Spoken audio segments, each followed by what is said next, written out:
دیکھیں پاکستان ہو یا انڈیا، دونوں کے ہاں جو ٹینشن ہے یہ ملٹری سے زیادہ پولیٹیکل بن گئی ہوئی ہے۔ اب دیکھیں اگر بھارت میں دیکھیں اس وقت جو صورتحال ہے، تو جو یہ واقعہ ہوا ہے پہلگام کا، اس کے اوپر ایک پوری کی پوری فوج ظفر موج ہے کہ جو مودی کو مورد الزام ٹھہرا رہی ہے، جن میں راہل گاندھی بھی ہے، باقی لوگ بھی ہیں، اور پھر اس کے بعد ان کی اسیسمنٹس جو ان کے ریٹائرڈ جنرلز کر رہے ہیں وہ بالکل ڈفرینٹ سی کر رہے ہیں۔ اچھا، ہمارے ہاں بھی بیسیکلی ہوتا یہ ہے کہ ہمارے ہاں بھی یہ صورتحال جو ہے وہ ظاہر بات ہے تو پولیٹیکل سارے، اس کو آگے پھر ملٹری صورتحال میں لے کے آتے ہیں۔ ہمارے ہاں جو ہے وہ ایک کنسنسس جو ہے وہ نہیں بلٹ اپ ہو رہا۔ اچھا، پہلی دفعہ ہے کہ انڈیا میں بھی کنسنسس بلٹ نہیں ہو رہا، اور جب کبھی کنسنسس بلٹ نہ ہو تو خطرہ یہ ہوتا ہے کہ پھر ملٹری ایکشن ہو جاتا ہے، تو پھر رستہ کو نہیں رہتا۔ تو آج سے 2 دن پہلے جب میں نے اس پہ گفتگو کی تھی تو میں سمجھتا تھا کہ ان کے ہاں ایک کنسنسس بلٹ ہو جائے گا، وہ پاکستان کو سنائیں گے سب۔ اب وہ کہہ رہے ہیں کہ اس وقت پاکستان اگر ہم وار میں جاتے ہیں تو چائنا جو ہے وہ خاموشی کے ساتھ وہ کام کر سکتا ہے کہ جس سے ہمیں نقصان ہو جائے گا۔ مثلا وہ کہتے ہیں کہ چائنا کا جو بیڈو ہے سیٹلائٹ ان کا، وہ پاکستان کو وہ اس کی ریچ جو ہے ہماری بہت دور دور تک، تو بیڈو سسٹم میں چائنا جو ہے وہ اس کو دے دے گا ہوتا ہے۔ دوسرا وہ کہتے یہ ہیں کہ چائنا جو ہے وہ ہمارا جو ان کا لائن آف ایکچوئل کنٹرول ہے، میکمون لائن، وہاں سے اپنی فورسز وڈرا نہیں کرے گا پیس، بلکہ بڑھا دے گا۔ صرف بڑھا دے گا تو ہمیں وہاں اپنی فورسز رکھنی پڑیں گی، تو ہم یہاں مقابلہ نہیں کر سکتے۔ تیسرا وہ یہ کہتے یہ ہے کہ پاکستان کے جو ڈیمز کے بارے میں کہتے ہیں، وہ اگر اوپر، کیونکہ سارے جو دریا ہے ان کا تو بیسیکلی تو وہاں سے، اور خاص طور پہ ان کا برہم پترا جو دریا ہے وہ بھی چین سے آتا ہے، تو چین اگر نہ بھی کچھ کرے اور خاموش طور پر، اور بھی 2-3 انہوں نے مثالیں دی ہیں کہ مطلب پاکستان کا جو بیسیکلی جو ایک پورا کا پورا کنٹیجنٹ ہے وہ ان کے مین ہیڈ کوارٹر میں بیٹھا ہوا ہے، تو وار میں نہ آئے تب بھی ہمارے لیے مسئلہ بنا سکتا ہے چین جو ہے۔ اور اس کے بعد انہوں نے کہا کہ پاکستان کے اندر ظاہر بات ہے کہ یہ صورتحال ایسی ہے کہ جس کے اندر پبلک جو ہے، اس کے اوپر یہ ہوا یہ ہے کہ مودی کے لیے اب کوئی رستہ نہیں رہ گیا اپنے بہار کے الیکشن بچانے کے لیے کہ کوئی نہ کوئی راستہ اختیار کرے فوج۔ اب حملے کے لیے وہ امریکہ کو خوش کرنا چاہے گا۔ امریکہ کو خوش کرنے کے لیے اس کو 2 کام کرنے پڑیں گے، کیونکہ 2019 میں جو امریکہ کے ساتھ ان کا معاہدہ ہوا ہے، جس کو ہم کہتے ہیں کہ کنٹینمنٹ آف چائنا پینٹاگون جو ہے، اس کے اندر 4 ملک شامل تھے، ایک انڈیا تھا، ایک جاپان تھا، ایک آسٹریلیا تھا، اور چوتھا تھا امریکہ۔ تو اس کے تحت تو لداخ میں ناکام ہو گیا ہوا نا انڈیا، آپ کو پتہ ہی ہے کہ انہوں نے 1000 اسکوائر کلومیٹر بھی قبضہ کر لیا۔ اس کے تحت وہ چاہتے ہیں کہ گلگت بلتستان اور کشمیر کا جو علاقہ ہے اس کے اوپر تو آپ جو ہے وہ کارروائی کر لیں۔ اس کی 2 وجوہات، ایک تو یہ ہے کہ وہ انٹرنیشنل بارڈر نہیں ہے، وہ کنٹرول لائن ہے، اور جب انٹرنیشنل بارڈر نہیں ہوتا تو اس کی امپلیکیشنز اور ہوتی ہیں۔ لیکن انڈیا ایک غلطی کر چکا ہوا ہے، جو کہ اس کے جرنیل کہتے ہیں کہ انہوں نے 370 جب کیا ہے چین کے ساتھ، تو چین کے ساتھ ان کا بارڈر جو ہے وہ انٹرنیشنل بارڈر بن گیا، ان کے ساتھ تو ڈسپیوٹ کوئی نہیں، اکثر چین کا جو علاقہ ہے وہ اس کے بعد تو چین جو ہے اس کے اوپر انٹرنیشنل بارڈر پہ کھڑا ہو سکتا ہے۔ ایک تو بڑی خوفناک یہ 370 اپنے طرف سے انہوں نے عقل مندی کی کہ ہم نے پاکستان کے ساتھ، ایک تو یہ ہے کہ یہاں پر امریکن کہیں کہ انٹرنیشنل بارڈر نہیں ہے۔ دوسری چیز یہ ہے کہ گلگت بلتستان میں 2 بڑی امپورٹنٹ چیزیں، وہ جو اسٹریٹجک منرلز ہیں نا وہ گلگت بلتستان میں یا بلوچستان میں، اور دوسری یہ ہے کہ اس کے اندر جو سائی پلینز ہے اس کے اندر اگر امریکن فیکٹریز آ کے بیٹھ گئیں تو وہ they can control the China, entire China, China سے برداشت نہیں کرے گا۔ تو وار ایک لمیٹڈ پیمانے پہ تو ہو جانے، ابھی بھی دیکھیں 3-4 دن سے ان کی وہ چل رہی ہیں، وہ کہتے ہیں وہ ان کی بارڈر پہ جھڑپیں وڑپیں جو کہتے ہیں فائرنگ ہو رہی ہے۔ پھر انہوں نے جب نیول اپنے، تو اصل سچویشن یہ ہے کہ پاکستان کے اندر فضا کیسے پیدا کی جائے۔ آگے آپ کو نظر کیا آتا ہے کہ کوئی سیٹنگ ہو جائے گی انڈیا پاکستان کی، یا یہ جنگ ہی؟ دیکھیں ایک جنگ تو ہونی ہے، اس کی وجہ یہ ہے کہ وہ تو پھر دونوں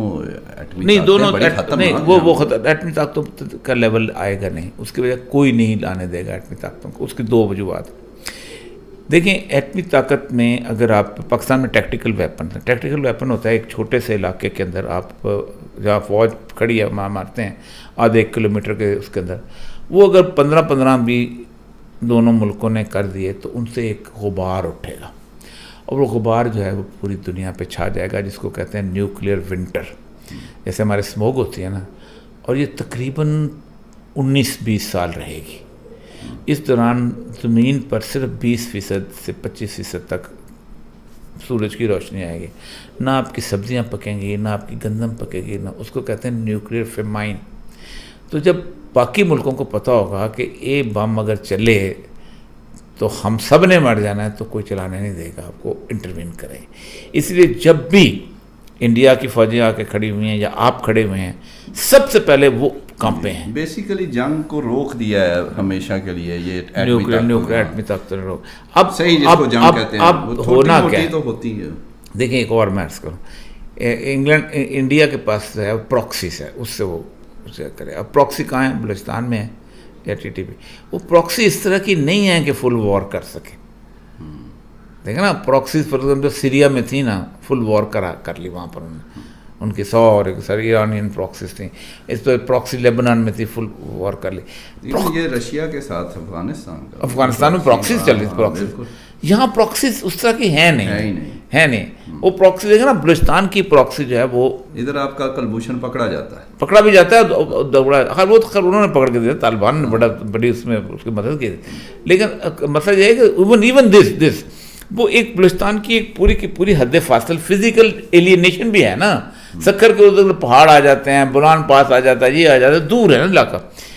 پنجاب کے اندر ان کی پروکسی کوئی نہیں ہے کسی بھی قسم کی.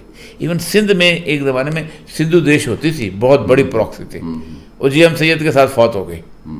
سندھو دیش میں کوئی، کراچی میں ان کی MKM ہوتی تھی، پروکسی ختم ہو گئی. پنجاب میں تو ان کے پاس پروکسی کوئی نہیں اس طرح کی. جس کے KPK میں ہوتی تھی ولی خان کے نام پہ. آپ دیکھیں ولی خان کے بارے میں تحسیس رحمت میں اس نے لکھا ہے فریب ناتمام میں، جمعہ خان صوفی، کہ وہ کہتے ہیں انڈین انویسٹر ملتا تھا، پیسے دیتا تھا کہ کابل کے اندر ختم ہو گئی. لیکن ادھر بھی یونٹی تو ہے، ظاہر ہے سارے ایسے ہوگا تو وہ اکٹھے ہیں، سارے کھڑے ہیں، قرارداد بھی پارلیمنٹ میں پاس ہوئی ہے، اکٹھے ہیں. تو وہ تو ایک بات یہ ہے نا، ایک بات یہ ہے کہ وہ بھی دیکھیں اپنی فوج کے ساتھ وہ تو ساتھ ظاہر بات ہے، ڈیفینیٹلی ساتھ. کون نہیں ساتھ؟ اس لیے کہ اپنا گھر اجڑے گا نا. جی میں تو رہتا ہی 8-9 کلومیٹر پہ ہوں، ساتھ ہیں. اب میں تو انڈیا سے نفرت بھی بہت کی جاتی ہے، سب سے پہلے میرے پاس آئیں گے ادھر سے 2 قدم. تو لیکن یہ ہے کہ کوئی نہیں، سب ساتھ ہوتے ہیں. اصل میں اب دیکھیں 2 چیزیں یاد رکھیں. اب نہ باؤنڈریز تبدیل ہونی ہے دنیا کی، ورنہ عراق کی ہو چکی ہوتی ہے. انہوں نے کردوں کو علیحدہ کر دیا، پاسپورٹ ٹائپ علیحدہ کر لیا، ہر چیز کر لیا، لیکن عراق نہیں تبدیل ہوا. وہ نہ لبنان تبدیل ہوا. وہ کہتے ہیں جو ہم نے 1920 میں سیٹل کر دیا نا، اس کو چھیڑا، سب چھیڑ دیں. میں ایک بات بتاؤں، آخری بات، بڑی پتے کی بات جو میں نے شاید بہت کم بتائی نہیں چاہتی کسی. میں جب گیا تھا نا انڈیا، تو اڈوانی نے کافی لوگوں کی ہماری دعوت کی، تو ہم بھی ساتھ بیٹھے ہوئے تھے. تو وہاں ایک بہت بڑا اسکالر، اس نے مجھے کہا کہ میرا نام نہ لو، بہت بڑا نام. اس نے کہا اگر پاکستان کے ٹکڑے ہونا شروع ہوئے تو پھر انڈیا کے ساتھ ہی ہوں گے. فکر تھا اس کا balkanisation of Pakistan will start the balkanisation of India. وہی بات ٹھیک ہے. آپ کا پنجاب بنے گا تو ان کا پنجاب ساتھ نہیں رہتا، آپ کا کشمیر ٹوٹے گا تو ان کا کشمیر ساتھ نہیں رہتا. اور پھر سب سے بڑی بات ہے کہ انڈیا کے لیے بھی کشمیر اور یہ جو ہے نا پنجاب، یہاں سے ہی بارڈر ہے نا، یہاں سے فوج کو اتنے ہاسٹائل اینوائرنمنٹ میں لے کے آنا بہت مشکل کام ہوتا. تو جنگ ٹھس ٹھس ٹھس ٹھس ہوگا اوپر، جنگ فل نہیں نظر آتی. اللہ کرے نہ ہی. جی آپ نے سنا بڑی انفارمیشن اور کمال کی باتیں، جو کہ یقیناً ہمارے لیے کچھ تو بہت ہی نئی، اور کچھ کہہ لیں کہ اگر پہلے پتہ تھا تو کچھ آدھا پتہ تھا، اور آج مکمل باتیں انہوں نے پتہ کی بتائیں. اور یہ بتایا کہ انڈیا پاکستان کا جو اب دیکھ رہے ہیں کہ کیا ہونے والا ہے، وہ بھی انہوں نے کلیئر کیا. انشاءاللہ یہ سلسلہ مہینے وار یا 10 دن بعد یہ جاری رہے گا، اور یہ صاحب کے ساتھ انشاءاللہ